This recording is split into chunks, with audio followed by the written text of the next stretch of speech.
On the third day of Christmas, my true love said to me. What's going on, guys? Welcome back to the channel and welcome to Englishtown, New Jersey, I believe, where I am picking up our latest project vehicle, something that I completely impulse bought yesterday morning, and I'm just really crossing my fingers that all goes well. We toured so many different yards with so many different flood cars, and we found a bunch of cars that we wanted to bid on, right? Well, guess what? This car that we just bought was not one of the cars we previewed. We're completely rolling the dice on this one. It could be an absolute disaster, water as high as the ceiling, mold growing inside, terrible, terrible car, or it could be very lightly damaged, and it starts right up by the end of this video. Thanks for the joke.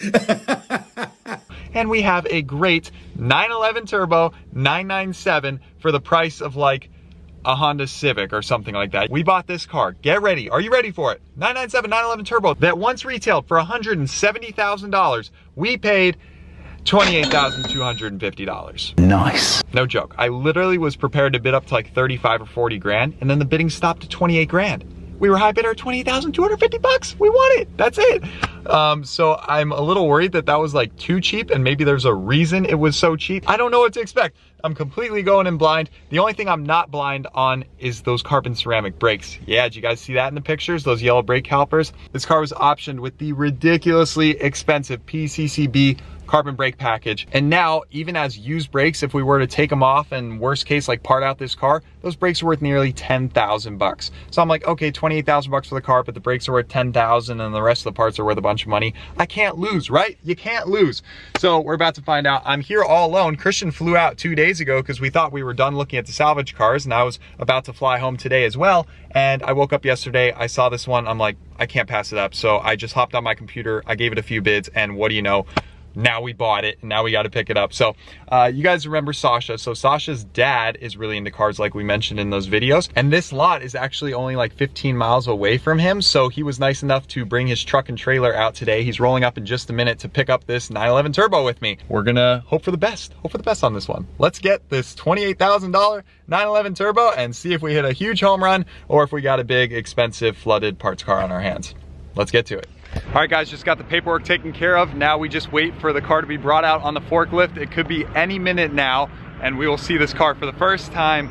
Fingers crossed, it's not like pouring water out the doors and like, you know, a complete disaster, but we shall see. There it is, guys. Holy smokes. Okay, so far so good. You can't really tell much though. Of course, all flood cars look pretty good. Okay. There's the underbody for you. There she goes. Yeah. Okay. Nice, nice, nice. No scraping. Sweet. Perfect. Alrighty, guys, here you have it. First look of the flooded 997 Turbo. Again, first glance, it looks okay, but we really got to get inside, you know, smell if there's any, like, if it smells like an ocean, like salty and nasty and mildewy and moldy, that would not be good. Let me take a quick little peek. Can you see inside? How does it look? I can't see because it's blocked, but the brakes and wheels, look at that. There they are, the carbon ceramic brakes. These suckers are worth $10,000. And look at the tires. Yeah, these were just put on 2,000 miles ago. Brand new Pilot Sport 4S's. Oh man, first glance, looking pretty good. Okay, let's take a look inside. Oh, look at that. The service manuals, they're a little wrinkly. Oh no, they may have gotten wet because look, they're starting to shrivel up. So maybe those got wet. There's the interior.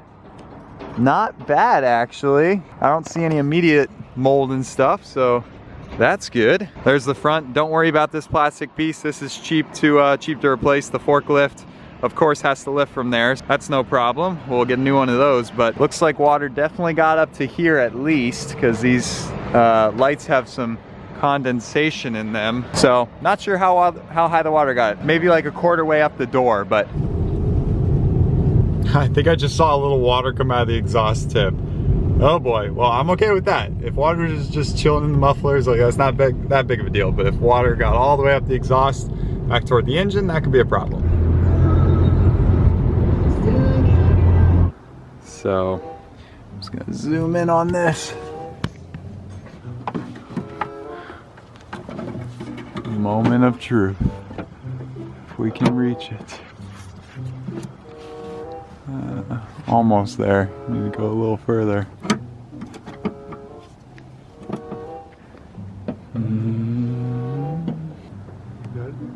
Okay. Yep, just pull kind of straight out. You want me to tap on it as you're doing it? Yeah, that could probably help. Oh, come on. 5 minutes later. Yes! Okay. Yes! Victory! Is the wheel lock in here? Oh, there's the wheel lock. Wheel lock. Jeez. Yeah. Oh, wow. This is good. Maintenance records. Oh, yeah. You can tell these got a little wet. Disconnected. Oh, batteries disconnected. Oh, here's the air filter. That'll tell you. It's like it the air didn't, filter's dry. okay, it didn't get that high. Okay, good, good, good. Yeah, I'm thinking it got as high as like the seats. So luckily most of this electronic stuff should be okay. Let's give it a try. Oh, yep, we got some power. All right. Maybe not. No, button's not doing anything. Oh, it's got 47,000 miles on it. The gauges are lighting up, that's a good sign. But yeah, this button, no go. And that. It looks awfully dim. Oh boy, look at that. Water in the taillights. And they still work. Okay, lovely, great. I don't know. Let's try to start it. Let's try to start it. Flashback. I feel so bad for you, buddy. You did us so well for like 50 miles, and then you blew yourself up. Okay, will the flooded 911 turbo start for the first time? In 3, 2, 1. This is the part where we blow up! Not today! Oh, it turns over. Okay, 3, 2, 1. Nope, not enough. I'll get my jumper pack. I'm in danger! Will the flood 911 start? 3, 2, 1. Oh, come on. Not enough power. This needs to stop! Now! Fire in the hole. 3, 2, 1. Just stop! Just stop it! How? Put up the window.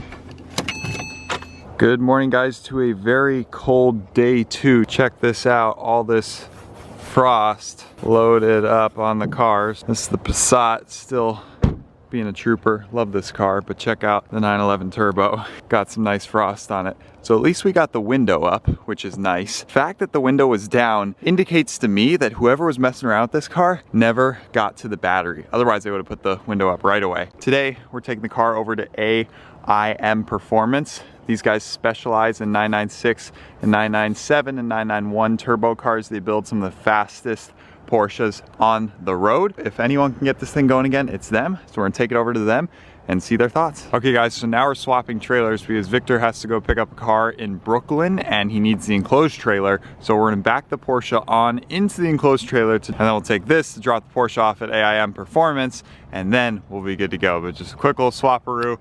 But it's freezing cold, it's like 30 degrees and I've never been so cold in the last year. So oof, there we go, we did it.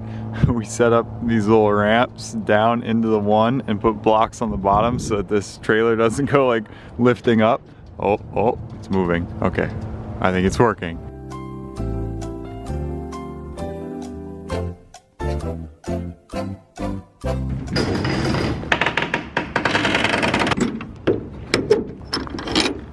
Check it out, guys. We must be in the right spot when you have Turbo S's rolling up like that. Oh, this is so sick. All right, guys, so we made it to AIM Performance and check this out. I told you they specialize in Porsches. Literally dozens of 911 turbos in their shop.